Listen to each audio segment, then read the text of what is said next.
Hello everyone, welcome to my channel. आज हम इस वीडियो में आयनाइजेशन टेक्निक्स के बारे में डिटेल में डिस्कस करेंगे, जो कि मास स्पेक्ट्रोमेट्री से रिलेटेड एक बहुत ही इंपॉर्टेंट टॉपिक है।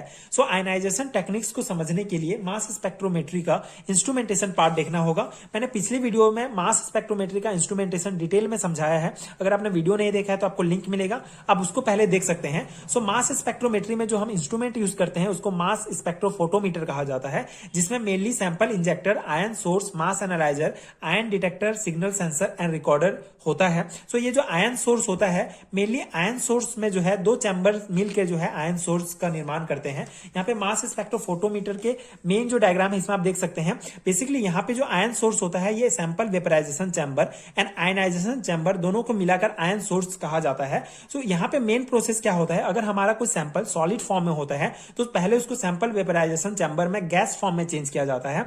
एंड अगर हमारा सैंपल गैस फॉर्म में है तो उसको हम डायरेक्ट आयनाइजेशन चैम्बर में यूज करके आयनाइज कर सकते हैं। सो आयनाइजेशन चैम्बर में मेन जो हमारा थ्योरी वर्क करता है, बेसिकली यहाँ पे कोई भी गैस मॉलिक्यूल लिया जाता है, उसके ऊपर टंगस्टन फिलामेंट के द्वारा हाई एनर्जी जो है इसके ऊपर बॉम्बार्ड किया जाता है। जब इस मॉलिक्यूल के ऊपर हाई एनर्जी वाला बॉम्बार्ड किया जाता है, हाई एनर्जी इलेक्ट्रॉन, तो यहाँ पे क्या होता है, बेसिकली कोई भी ये जो हमारा मॉलिक्यूल है इसके जो आउटर सेल में जो एटम्स होंगे उसको जो है ये इलेक्ट्रॉन बाहर निकाल देता है, खुद भी बाहर हो जाता है। तो दो इलेक्ट्रॉन इससे जो है बाहर हो जाते हैं।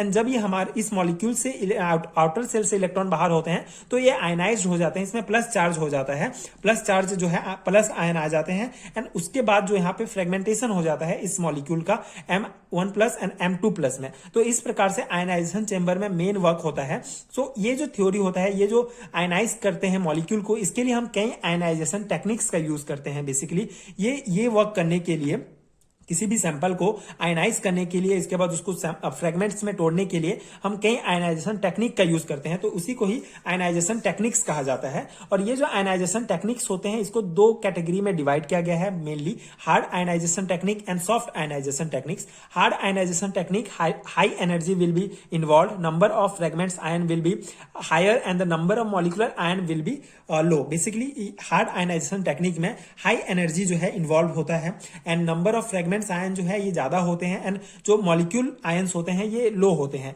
And the soft ionization technique की बात करें तो इसमें लो एनर्जी यूज किया जाता है and low fragmentation, high molecule ions. Okay, so ये जो है दो कैटेगरी है। अब ये जो आयनाइजेशन टेक्निक्स हैं, कई मेथड्स हैं जिसके द्वारा हम ये आयनाइजेशन प्रोसेस करते हैं।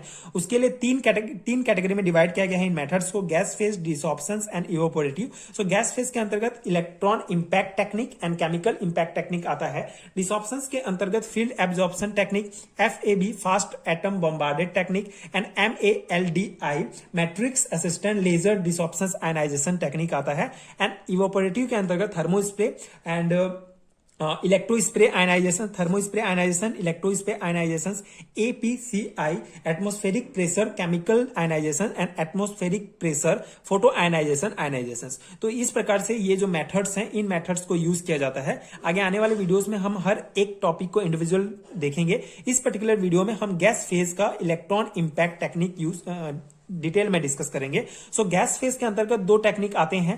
जो गैस फेज आयनाइजेशन है ये सबसे oldest and most popular method है। In this method sample is vaporise before ionised. Okay, तो ये पहले जो है वेपराइज होता है गैस फेज आयनाइजेशन में before ionised. And this are two type, that is electron impact technique and chemical impact technique. So अब हम यहाँ पे इलेक्ट्रॉन इंपैक्ट टेक्निक के बारे में देखेंगे।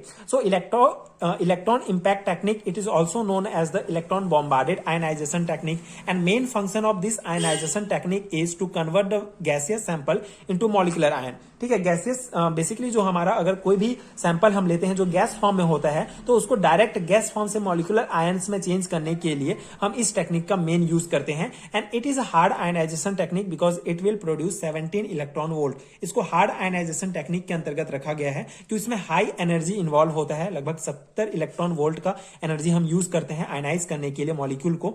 And the ionization potential of organic compound are approximately 8 to 15 electron volt and the direct bombarded take place. So due to the high energy, this technique will produce large number of fragments ion from molecular ion. Okay, सो जो molecular ion होता है उसकी तुलना में जो fragments ion होता है ये ज्यादा प्राप्त होता है, क्योंकि ये हार्ड आयनाइजेशन टेक्निक है एंड इसमें जो है ज्यादा जो हमारा इलेक्ट्रॉन वोल्ट वाला एनर्जी यूज होता है। इसलिए तो यहाँ पे मेन क्या वर्क होता है थ्योरी, बेसिकली ये जो हमारा मॉलिक्यूल है जो गैस फॉर्म में है, इसके ऊपर हाई एनर्जेटिक इलेक्ट्रॉन जो है बॉम्बार्ड किया जाता है, जिससे ये जो हमारा जो मेन थ्योरी जो है हमारा जो मॉलिक्यूल के आउटर सेल में जो इलेक्ट्रॉन होता है उसके ऊपर बॉम्बार्ड होगा तो ये इलेक्ट्रॉन बाहर निकल जाता है एंड जो इलेक्ट्रॉन इसके ऊपर बॉम्बार्ड करता है वो भी बाहर हो जाता है। तो यहाँ पे जो इलेक्ट्रॉन्स बाहर होने के कारण ये पॉजिटिव मॉलिक्यूल जो है ये आयन में चेंज हो जाता है, पॉजिटिव आयन आ जाता है, तो ये आयनाइज्ड हो गया।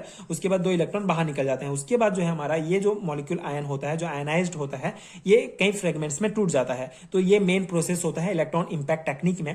And operating pressure is 10 to the power -6 to 10 to the power -5 torr. And यहाँ पे आप देख सकते हैं ये जो है बेसिक डायग्राम है इलेक्ट्रॉन इंपैक्ट टेक्निक का, जहां पे मेन जो है ये हमारा जो बेसिकली यहाँ पे ये हमारा सैंपल है जो गैस फॉर्म में है, इसके ऊपर हीटेड फिलामेंट होता है जिसके द्वारा 70 इलेक्ट्रॉन वोल्ट का जो इलेक्ट्रॉन वोल्ट का एनर्जी इसके ऊपर बॉम्बार्ड किया जाता है, जिससे ये जो होते हैं आयंस में चेंज हो जाता है। मेनली जो ये जो प्रोसेस होता है ये यहाँ पे होता है इस चैम्बर में।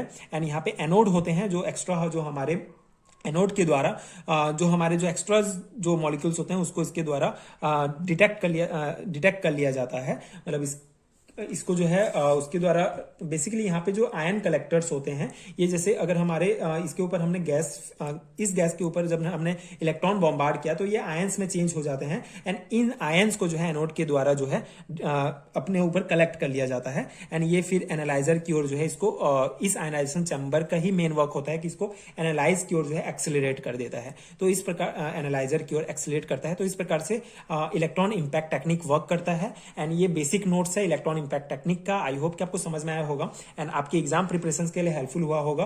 सो ये मास स्पेक्ट्रोमेट्री से रिलेटेड एक इंपॉर्टेंट टॉपिक है जो एग्जाम में पूछे जाते हैं सेमेस्टर एग्जामिनेशंस में। इसके अलावा मास स्पेक्ट्रोमेट्री का basic principle and instrumentation part अगर आपने नहीं देखा है तो आपको नीचे लिंक मिलेगा प्ले स्टोर का, आप वहां जाके चेक कर सकते हैं। मास स्पेक्ट्रोमेट्री से रिलेटेड सारे वीडियोस मिलेंगे। अगर आपको इस नोट्स का पीडीएफ चाहिए तो आपको नीचे लिंक मिलेगा पीडीएफ स्टोर का, आप वहां चेक कर सकते हैं। आपको वहां एमएससी सेमेस्टर एग्जामिनेशन से रिलेटेड सारे हैंड रिटन नोट्स मिल जाएंगे जो आपके एग्जाम प्रिपरेशन के लिए बहुत हेल्पफुल होंगे। सो अगर वीडियो हेल्पफुल है तो आगे की वीडियोस देखने के लिए प्लीज सपोर्ट कीजिए, like share and subscribe to my channel and thank you so much for watching.